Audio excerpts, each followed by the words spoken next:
Defence Contact Group, a powerful demonstration of our enduring and our accelerating support for Ukraine.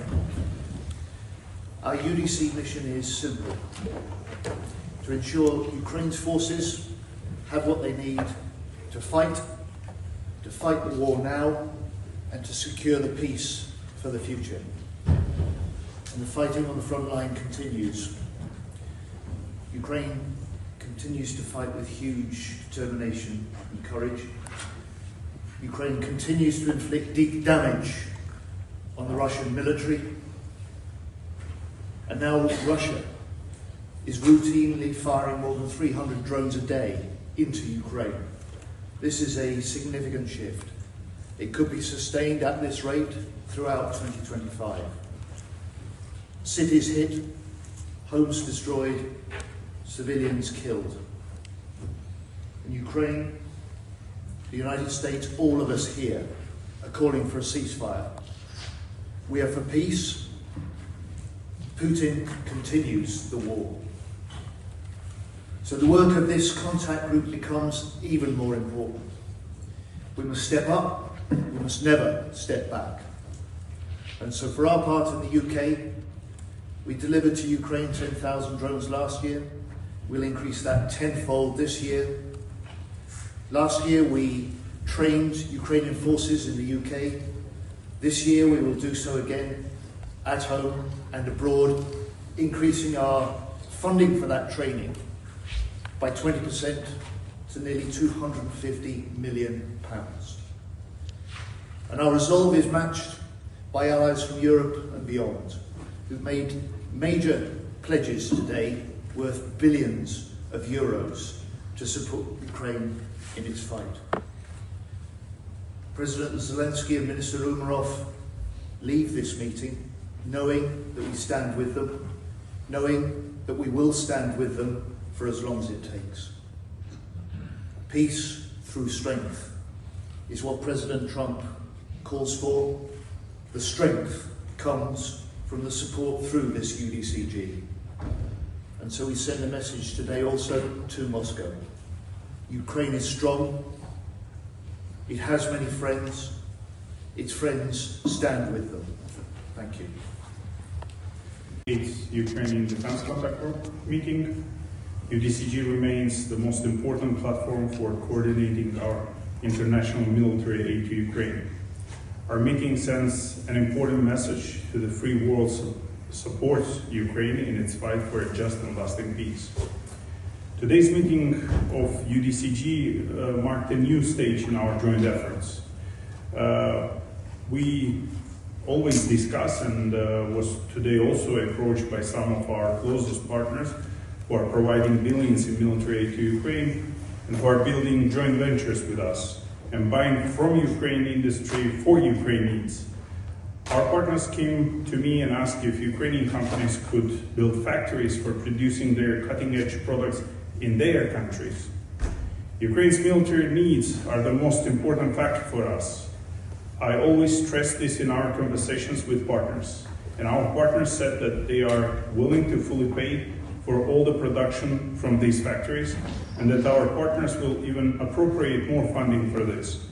We agreed that products produced under Ukrainian license abroad will go to Ukraine so long as the war lasts. We're looking forward to considering all proposals from the interested partner states.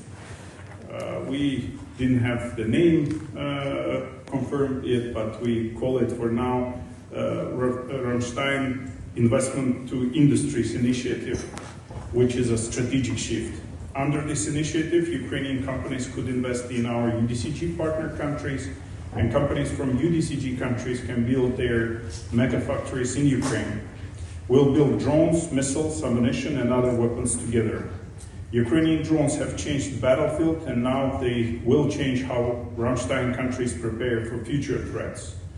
The Рамштайн Investment for Industries is a major step forward in building a stronger defense of freedom.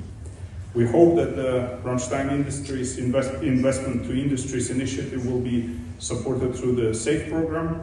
This is a program from EU that will provide up to 150 billion euros for weapons production. Our partners are ready to move ahead.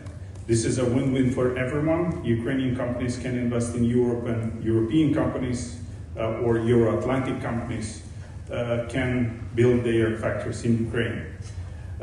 Ukrainian companies, of course, will gain access to financing, advanced technologies, and new production sites, and strategic partnerships with leading global players. Our allies will have the opportunity to build their industrial strengths, but with all weapons supplied to Ukraine. Together, we are not only defending freedom, we are shaping the future of Рамштайн defense. I'm grateful to all the countries who have recently announced new military aid packages to support our fight for freedom and peace. I'm grateful to my very good friend, Secretary Gілі, and Minister Pісторіус for organizing this Рамштайн meeting. Peace in Ukraine must be just, lasting, and protected by international unity. Together, we are working to achieve this through the Рамштайн investment to industries initiative and other ways. Thank you, our partners, for stepping up your support. Our unity brings a just peace closer. Thank you very, very much. Close, John. Thank you for the very good and friendly cooperation. Together with the other supporters of Ukraine, we set a lot of things in motion today. Germany and UK invite all partners to join forces to further develop UDCG. We are convinced that we can double our effort and deliver more effectively against the Ukraine demand signals. Therefore, we will work on proposals focusing especially on collaborative projects. This will allow us to jointly manage projects that would be too big for us individually. These proposals will also foster cooperation between Ukraine industry and the industries of partner nations. We also have to better integrate the different support formats, UDCG and SATO and capability coalitions. Our teams will meet next week, starting with this work, as I said, next week. Rustem, you have shown that you are capable of defending yourself, and you are doing it prudently and effectively. You have become leaders in the area of drone development. You are successfully countering the majority of Russia's massive drone strikes. And just last weekend, you proved that you can use drones to neutralize weapons that might be directed against you. Congratulations to that really impressive operation. Last week in Berlin, we agreed, Rustem, that Germany will provide funding for long-range weapons. Long-range weapons that will be manufactured in Ukraine. With this, we are implementing the goal we have set ourselves, namely to strengthen your capabilities, both military and industrial. Produced by your defense industry, these systems will quickly be in the hands of your armed forces. In the case of the long-range weapons I just mentioned, even before the end of the year. Moreover, we will enhance the options available for repairing systems in Ukraine. And we will strengthen your air defense by delivering additional weapon systems and ammunition. With our immediate action on air defense initiative, we are once again approaching the other supporting nations. We want to raise money for additional air defense systems and their urgently needed ammunition. Last year, we were able to come up with roughly 1 billion euros this way. Under the title Enduring Action on Air Defense, this is to become a permanent instrument now. We were also able to find additional countries which will support the build-up of capabilities in electromagnetic warfare. Belgium, Estonia, Italy, Sweden, and Turkey. And this includes capabilities for ensuring friendly communication, reconnaissance and jamming of hostile communication, counter-drone measures. Rustem, this goes out to you in particular. Ukraine can count on all of us. Thank you very much.